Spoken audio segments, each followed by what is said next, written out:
couple of my lectures, I'm going to talk about how we can analyze some of the nuclear medicine data that we can collect and turn these elegant, beautiful radioactivity images into an image that says something about blood flow, or metabolism, or receptors, or enzymes, or transporters, or whatever you name it.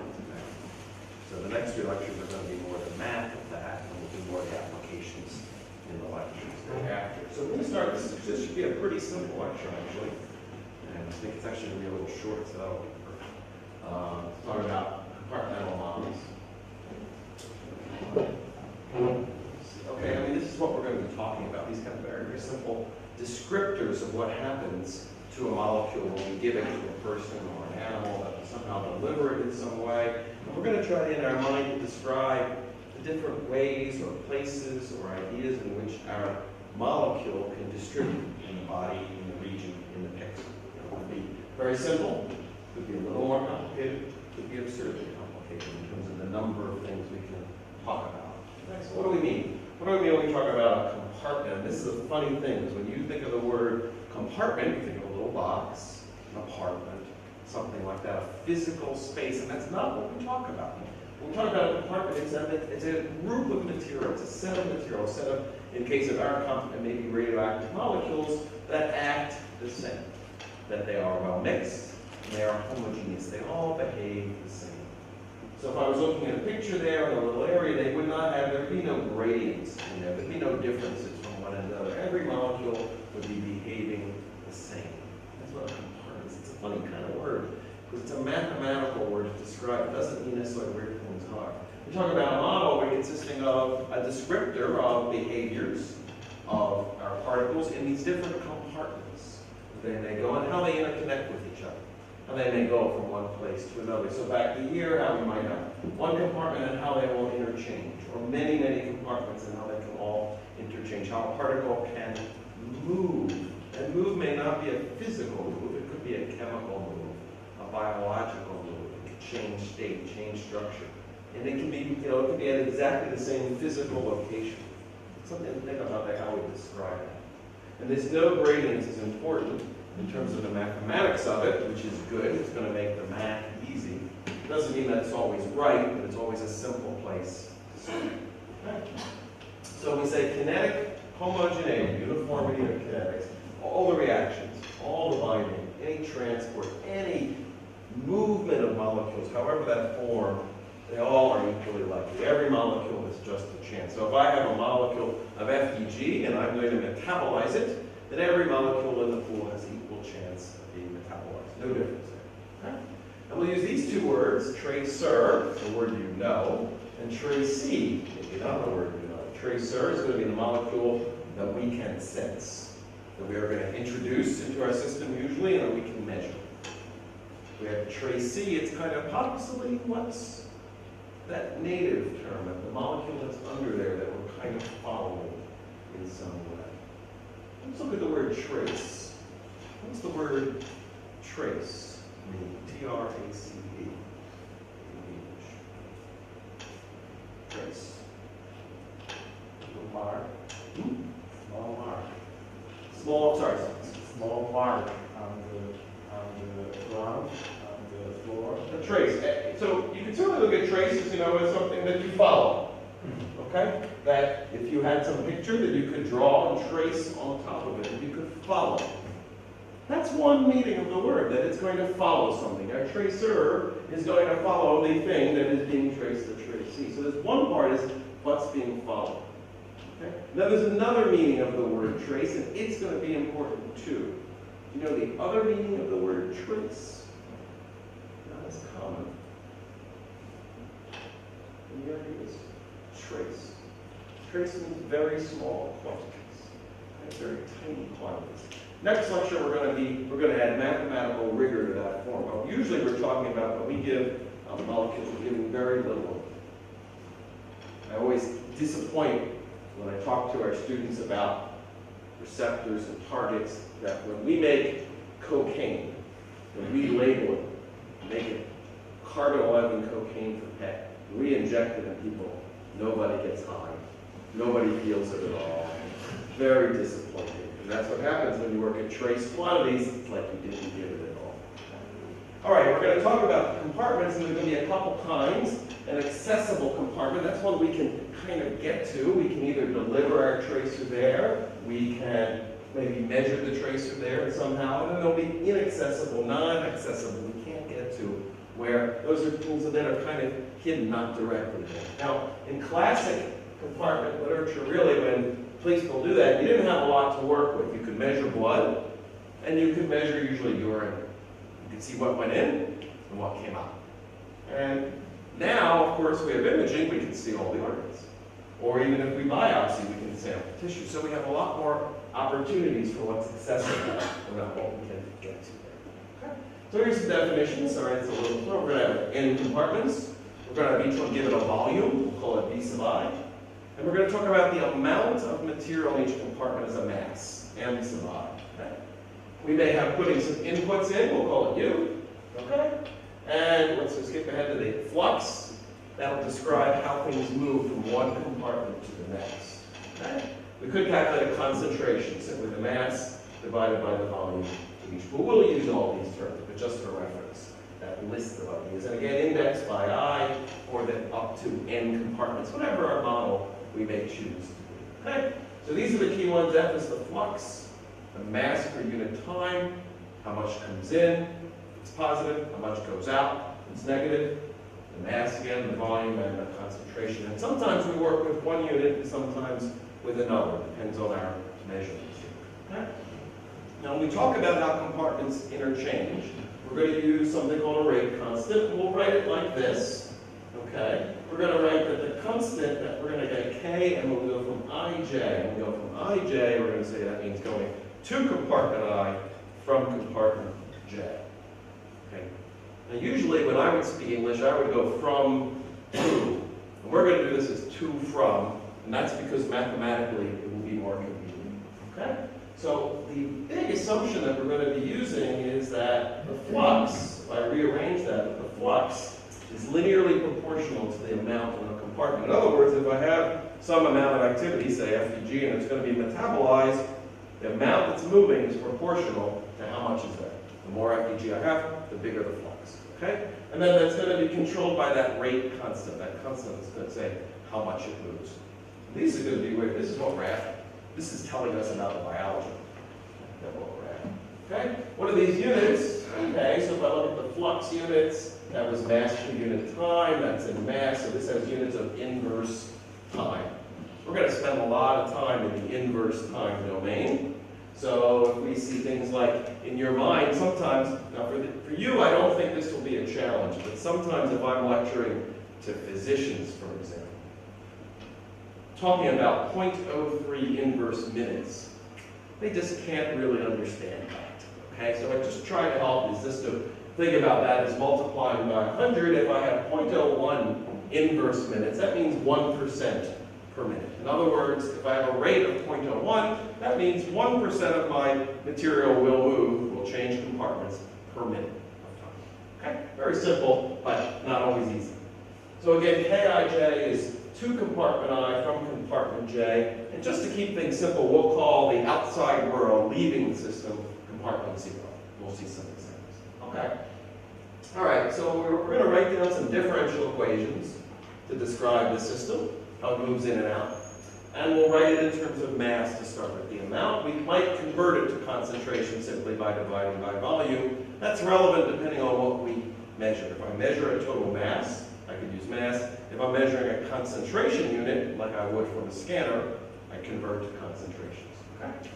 And what's really important and great, and we'll justify it next time, is that because based on the assumption that we are in this linear world, that the rate, that the amount of molecules has no effect on the rate, that I have linear differential equations with constant coefficients.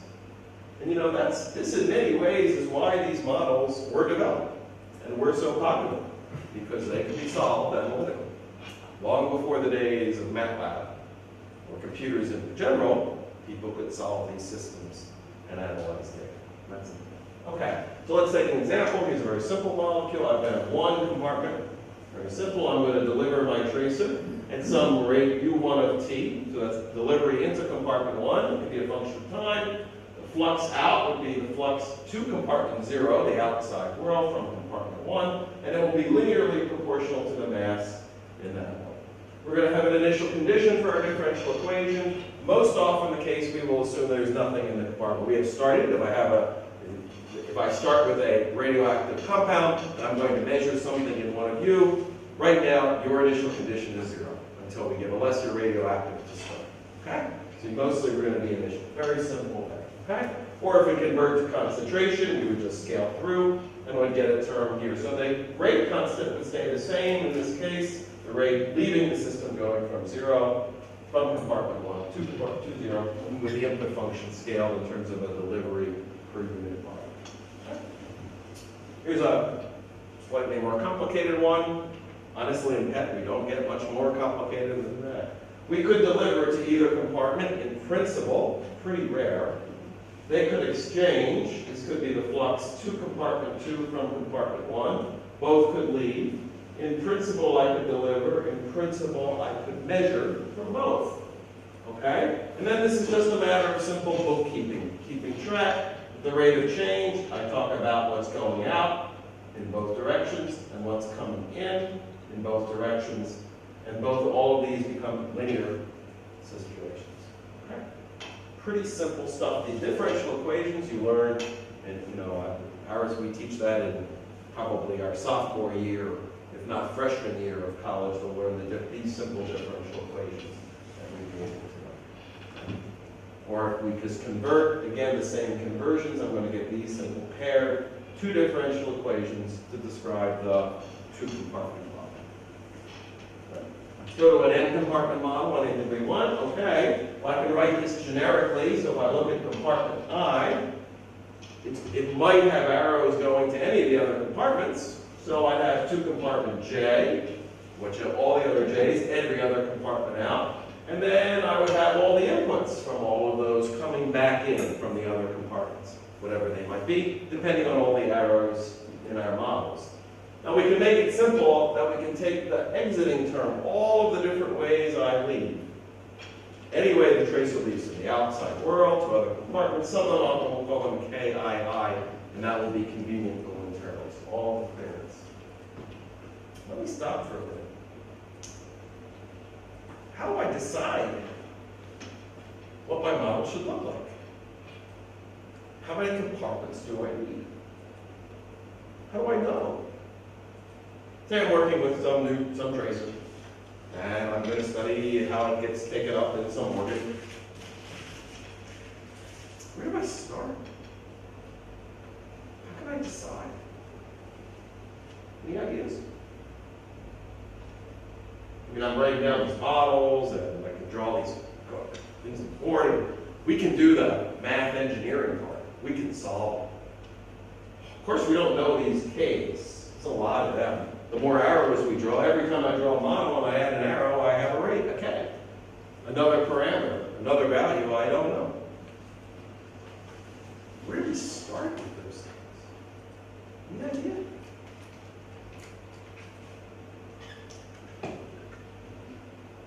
I'm going to wait. Any idea? Where do we start?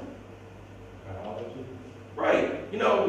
If we have something new, we've chosen the molecule for some reason.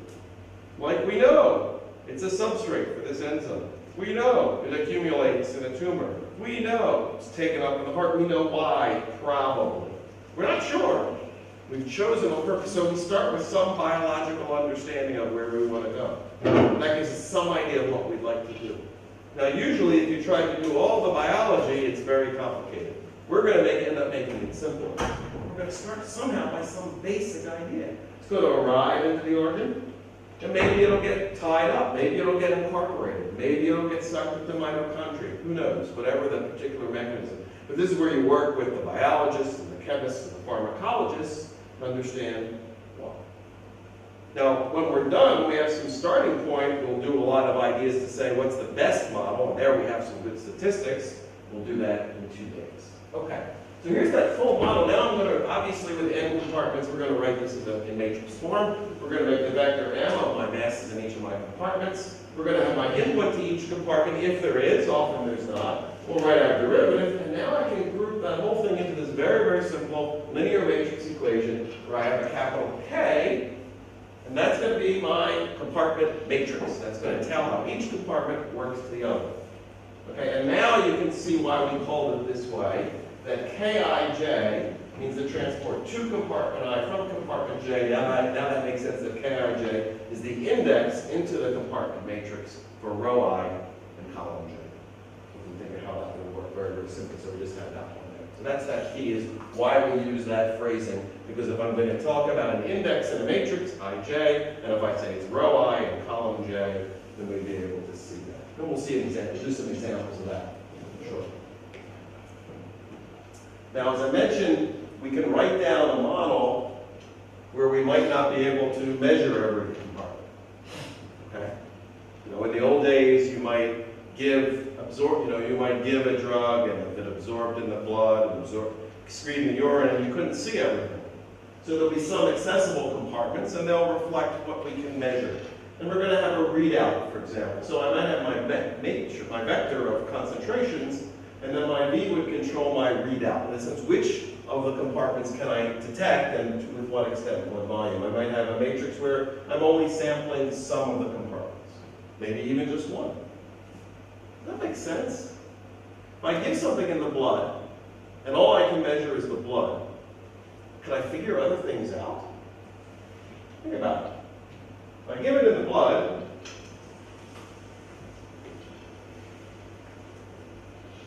so let's say I deliver something into the blood, and I can measure what's going on in that compartment. Can I infer if it's exchanging with other compartments? Then it will really depend on our model, because it will affect the curve that we're going to be able to get out of here. How many exponentials will be in that curve, which will help us figure out, possibly, how many levels. But maybe not. It really depends. For example, some models I might not be able to tell. If it leaves the blood, or it gets trapped in an organ, and I can't measure that, or I can't really say how much of these two things are going on. Does that make sense? If I put it into the blood, let's say it gets trapped in the liver and gets cleared from the kidney. And if I can only measure what's going on in the blood, I will see it leaving the blood, but I can't tell how much is going to the liver and how much is going out via the kidney, if it's trapped. But if it's reversed, then I have a chance. This is the idea of what's called identifiability, whether we can identify all of the information, whether we have enough information there. Some of it is, even with perfect data, you couldn't do it. Okay. So let's look at this model. This one's probably a little more reliable. Goes back to that two-compartment model. Let's say we can deliver it into compartment 1, probably blood, and it's going to clear out to the world, for example, through the kidney. That's that one we were just talking. We'll go into some other pool in the body, the liver, other groups of organs. They may exchange. They may or may not clear directly. We don't know. And at that point, we can write this as okay, here's my two compartments, M1 and M2, the vector. Here's my compartment matrix. Let's do some bookkeeping. Compartment 1 will leave by basically the two arrows, K21, K01. It will pick up by K12. Compartment 2 will increase by K21 and clear by these two mechanisms. And if I have any input at this point, I'm only going to deliver into compartment 1. In this case, probably the blood. Okay. And then we might have a readout. In this case, I'm going to only be able to see compartment 1. Just what we just talked about. That example was there. How much, so if I could do this study, make this measurement, I would deliver something, let's say I knew what I delivered. How many unknowns are there for me to try to figure out?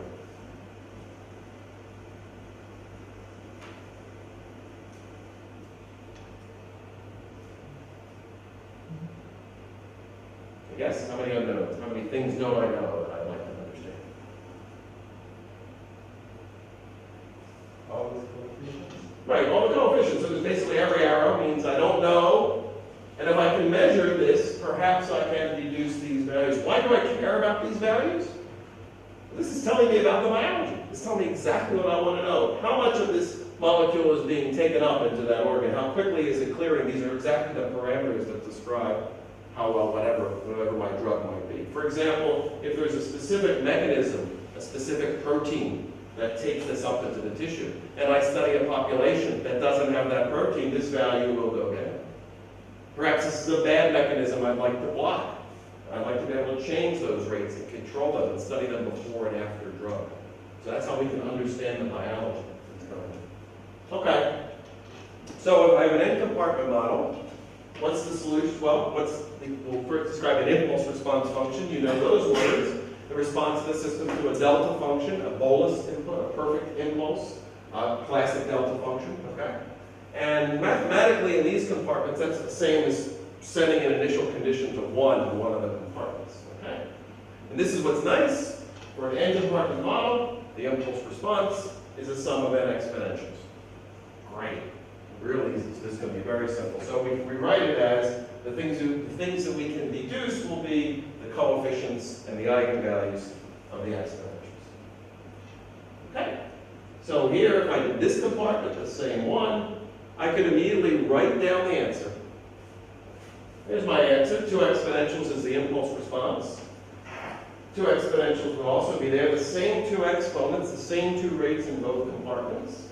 And if I know my initial condition would be 1 here, I know that A11 plus A12 is 1. I know that A21 plus A22 is 0. The initial condition, there is nothing in the trapped compartment, second compartment yet. Everything is delivered into the first in this model. Okay? And then that would be my compartment equation, the way I've drawn that here. And then I just have to do a little eigenvalues and eigenvectors to convert find how the A's relate to the underlying K's. The A's and the lambdas. Okay. So in this case, I could fit the data to these models, estimate the A's, come back and do the algebra to do the K's. With eigenvalues, things you've done before. Okay. Here's an example of a model. In the compartment literature, this is called a catenary model. You start in one pool and you move from one to the next. Can you think of a biological example where this might be the case, where you could go in from one and would move down a pathway, a chain? Any ideas in biology where you introduce a molecule and something happens in sequence? This would be like a metabolic pathway. You take glucose, changes to glucose 6-phosphate to fructose 6-phosphate, goes down a metabolic chain of enzymes, converting it from one thing to another. Let's look at the shape of the matrix now. Okay, so here's compartment 1.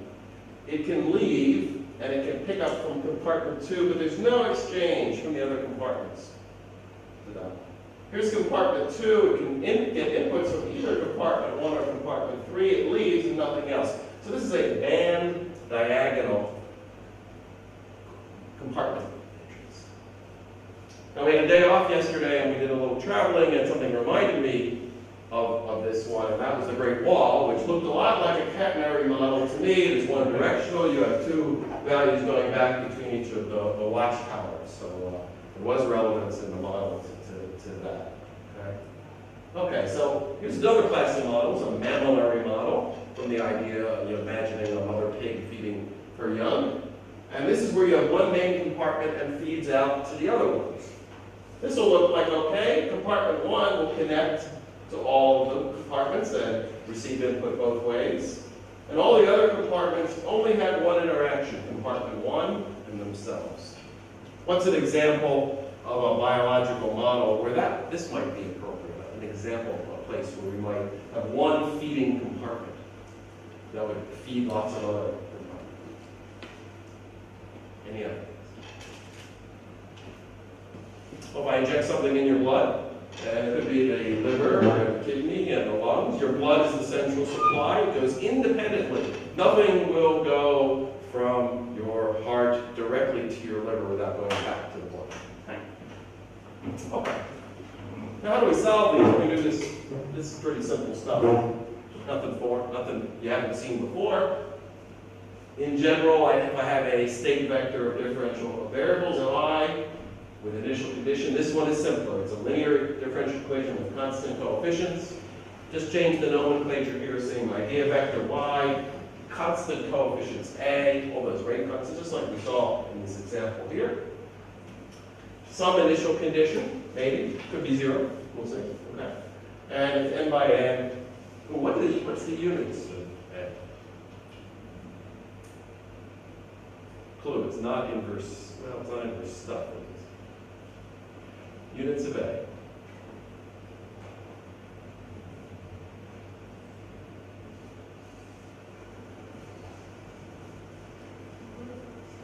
Inverse, right, inverse time. Again, that same per minute, per hour, whatever unit there. So those fractions. So all those are called those rates, something per unit time. And in this case, we can do closed form solutions. Here's the simplest case. One state variable, one rate constant, one initial condition. And we get, of course, that the solution is an initial condition times an exponential. In multiple compartments, we can write it with the same form now with e to the AT, where A is a matrix. One form of that solution that you've seen before. Okay. And feel free to do that little test to be able to plug in. So what is e to the AT? Well, e to the AT is just a Taylor expansion of A. One way of writing this, a couple other different forms, and then it's very straightforward. Practically, we don't usually calculate it that way. Practically, we usually take the eigenvalues of A. So we can rewrite A in terms of its eigenvectors x and its eigenvalues lambda. And then we can rewrite it into this where I have a eigenvalue matrix capital lambda, diagonals. X would be the eigenvectors. Rewriting that. And at that point, we can rearrange it into this more simpler form where we can basically have these pre and post multipliers of the eigenvectors and e to this diagonal matrix, which is a very simple thing. Things you've learned probably in linear differential equation. So that's nothing hard there. The math is pretty straightforward. Now let's do a simple example. Here's a really simple model. Okay, we're going to have some place of giving a drug in the body. It's going to slowly deliver into a body fluid, and then it will all clear. Pretty simple. So I have my absorption site A, I have my body site B, my elimination place E, and I have two rates. And here, since it's so simple, we're just going to call that K0 and K1. One thing we're going to think about now is, well, we have a choice of what we make, how we deliver it into the first compartment. So let's say here, let's say that first compartment, let's say I choose to deliver into it, and I want to decide, well, maybe I want to give it all at once, or maybe I want to give it continuously, maybe I want to do some of both. So I'm going to have some delivery, some curve, I, my infusion, I of t, times some scale factor kn. That will be the delivery into A. It will clear from A to B with a rate k0, again, multiply times the amount from A.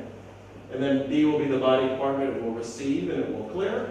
And then that will be accumulated into D. So this might be the bladder, and that might be the kidney, and that might be the blood, for example.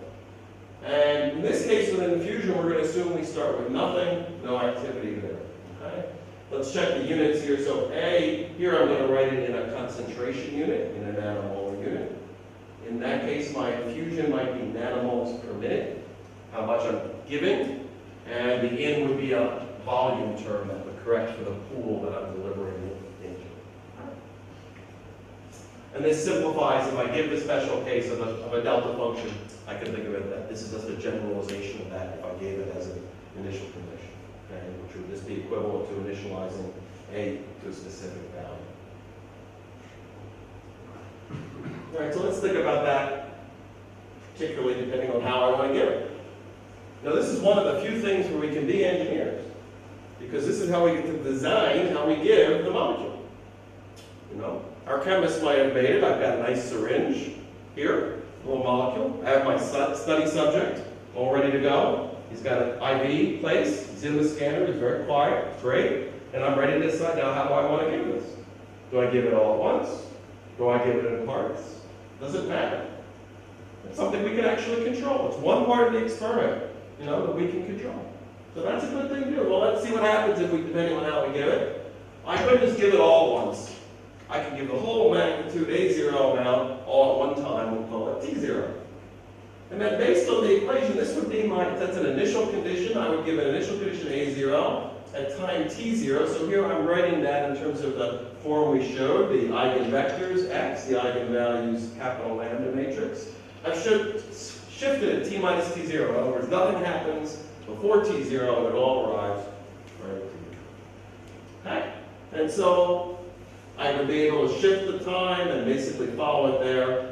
And I'm defining this function to be 0 before the injection happens. I can give it 2. I can give part now and part later. I can give A0 at time t0 and A1 at time t1. Now we're depending on something here. When I'm writing this equation, I'm depending that this is a linear system, that it is shift, time invariant, and scale invariant.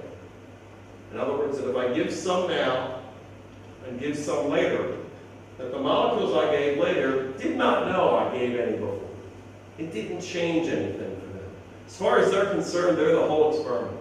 They don't know that something else happened. Nothing changed in the system. All the rates, all the constants didn't change. They all remained constant. For example, those constants might reflect blood flow. And it would have to be that the amount I gave in the beginning of the experiment didn't change your blood flow. Because if it did, when I got the second one, these terms would have changed.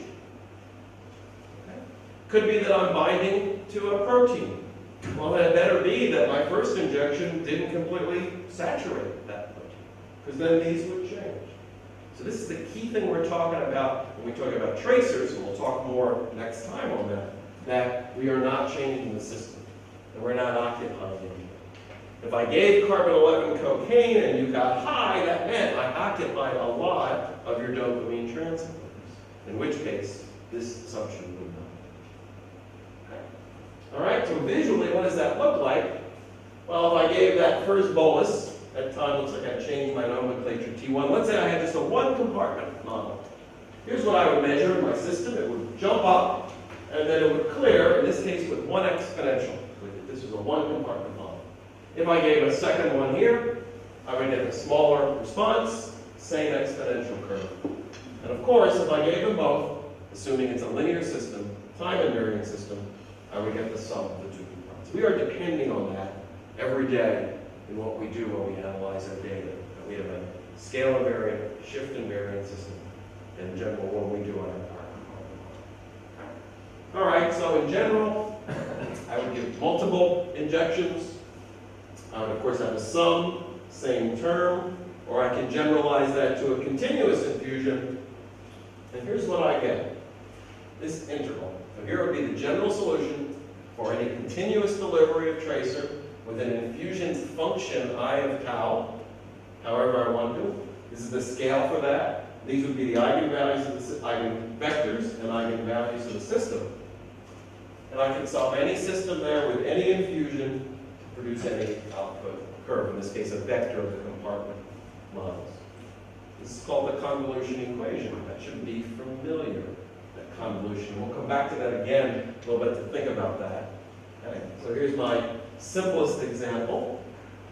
If I go back to one compartment, I have a delivery, K and I have a clearance, K0A, and we start with no initial condition. Everything collapses very nicely. Here's my eigenvalue matrix, capital lambda, one term.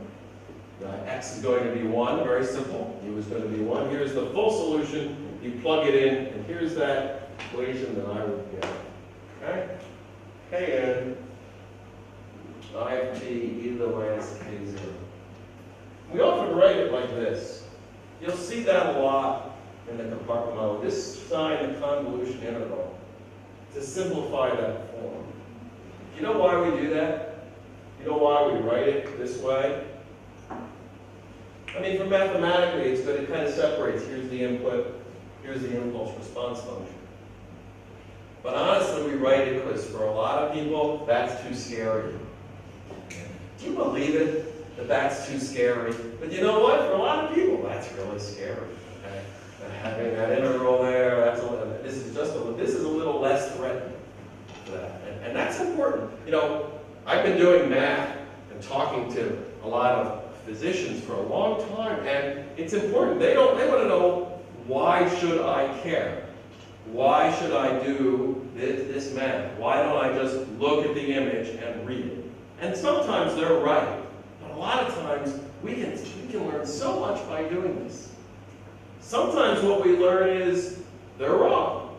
Or sometimes we can learn that they're perfectly fine. Or sometimes we can learn, well, they're okay, but they could do it better if they scanned later, or they injected more, or they optimized it a little bit. If you never understand the model, you can't tune it. You can't optimize it. You can't say, what's the most sensitive and useful thing you want to do? If not, you're guessing. And for us, this is a great way to avoid guessing. Okay, so again, we'll talk about a convolution operator. You remember that from differential equations. This is the general form of a convolution operator, works both ways. You're used to thinking about this from probably solving it from the Laplace transform world, where you can take a convolution in time space becomes a product in Laplace space. Very, very nice and easy to do. Let me go back to this one for a second. Let's do one of these. We've got a couple minutes left. Let's see what that one do. Let's do a simple one. You know, a very common input, if we gave it in the blood, would be an exponential. So let's say my input was some amount, let's call it A0, e to the minus, I'm going to call it beta t. Beta is going to be the clearance rate. Okay. And so let's here, I'm going to say that my impulse response, I'll call it h of t in this case. We're going to keep the scale. We'll just say it's e to the minus, I'm going to call it kt to make it simple. And so my final, what are we calling it? C, I'll call it a of t, is going to be the convolution of my input involved with my impulse response. Okay? So integral 0 to capital T, I'll go A0 e to the minus, which way do we want to do this? We'll do this as t minus tau, e to the minus k tau, e tau. Okay?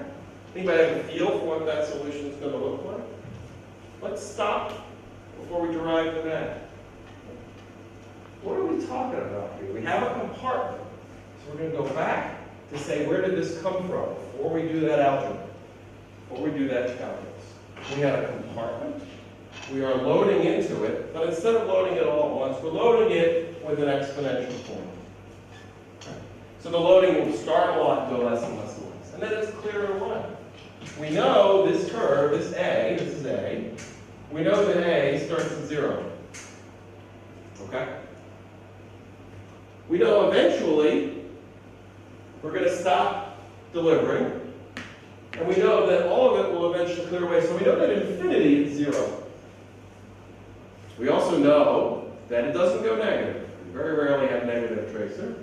So we pretty much know that we're going to get a shape that looks like that. Okay? I just did that with nothing. I'm going to do a single bit. All I said was I start with 0. I look at the picture. You know, like if there was no arrow here, it might not go back to 0. If this stayed up, if this was continuous, if this was high, we might not. But I knew we stopped giving it. And therefore I knew it could keep leaving. I knew this and this. So I knew it had to look like that. Anybody recognize that, what that looks like? Well, if I'm going to get the scale right, I'm going to do this. If I get the terms right, A minus beta, e to the minus, so that one's going to be beta t minus e to the minus k. Difference of two exponentials. How nice. Hey, by the way, Roger used that equation in the last talk when he talked about rise times and clearance times of electronic signals, and it's the same model. Okay? It's the same as an exponential delivery to the exponential clearance rate. In the electronics world, we tune with how we do those things to be able to measure. Notice what we see here. It's a very simple model. You know, I'm doing this model here because I want to understand something about what's going on in that piece of tissue. And the thing I really care about is this K. This is going to tell me something about the processing in that tissue. I don't really care about the beta. That's kind of the control. That's, you know, that's how much we give. That's not what I care about. Look at the curve. So my K information, so this is the way I've drawn this. I've drawn this so that K is greater than beta. As we get out to late times, if K is greater than 0, eventually this term is going to get small. In other words, the tail part of this term is going to be clearing with e to the minus beta t, with the scale factor. So in this case, the end of the curve is going to look a lot like the input. In other words, I'm not going to be learning a lot from the clearance rate in my tissue. I'm not going to learn about K from that part of the curve, except what's stored in that scale factor. There's a K in there too. So I've got that in two different places, but here the amplitude will happen. So just one of those things to think about, where is the information in the data? And by just knowing that, that lets us decide, gee, that might tell us different things about how we want to do the study. It may tell us how long we need to study. Is there useful data out here? Well, no, if all it is telling me about beta and I care about K, maybe all the information I want is mostly in the beginning of the data. And I only know that by bothering to try to draw the data. I also would know is that, if this delivery, how fast that clears. So say I'm giving a drug and give an injection, and that clearance, how quick it clears out of the body, well, that may affect by other parts of the body. Say I'm studying the liver, but this is really driven by what's going on in the kidney. And if some people are different in their kidney, then beta is going to change. But if I really care about the liver and K, I have to watch that, unless I think about beta, I could be misinterpreting things. If I did two people and they said, well, one looked like that and one looked like that, the question is the liver different? And maybe not, the clearance is. So that's part of what we're after, is to understand what information we're trying to get. How is that expressed in the equations? What are we looking for there? And if we're lucky, we can come up with something simple. In other words, it'd be great to design an experiment where the answer is obvious and easy. And we can do that by understanding the equations and deciding how we want to manipulate and control them so that we can easily see what we want. You're familiar with FDG, right? People use FDG to study tumors. They don't do compartment models. You've never seen a clinical patient come in and be analyzed by differential equations. You don't see it. But it turns out that the very simple thing that people do, that thing called SUV, makes a lot of sense in terms of the underlying model. Now there's some assumptions that they make for being clinically practical. And they might have figured it out without modeling. But having all the modeling done that was done now 30, 40 years ago is a good reason why this simple approach works. I'm not going to tell you why today. I'm going to save that for a few hours. I'll come back and probably lecture 8. We'll come back. We'll get to cancer, why SUV works, how it is consistent with the assumptions of the model. Okay. All right. Stop there. Thanks. Here's a reference in the last slide. Good. So there are some, Sure. so there are some research going on doing cancer or FDG modeling. Sure. There's still a number of people trying to say, can I make it better? That the assumptions they make with a simple SUV, well, they work okay. And the question might be, so for example, let's use that example. That we saw that the curve is affected not just by, say, the K, which might be the F to G rate, but by the input, how much it takes. So say I study somebody, they've got a tumor. We're going to give them radiation. We're going to give them chemotherapy. Chemotherapy sucks. Okay? I mean, it really does. Okay, let you know that word. Chemotherapy, I mean, it just screws everything up. And it's going to affect not just the tumor, which is good, but it's going to affect all sorts of other parts of your body. It's going to affect how FDG gets cleared. So as an example, if beta would change and we were using this model and we just looked at the value, we'd have to be sure, was that change due to K, the tumor, or was it due to the clearance of the body, beta? Now, so there are lots of people with certain classes who try to optimize that and make that better. Sometimes it's simple, like they say, you should be careful standardizing the time. Some people say the scan time should be later than it conventionally is. And practically, the time ends up being what's practical in a hospital sometimes, what will be done. And that's that balance of what's more important, to be able to do the scan routinely or do it the best way. Perfection is the enemy of good. I learned that a long time ago in this business. That it is better to be good than to try to be perfect. Perfect is very expensive, and usually we can't afford to do that. So we'll come through all other examples of that. Perfect.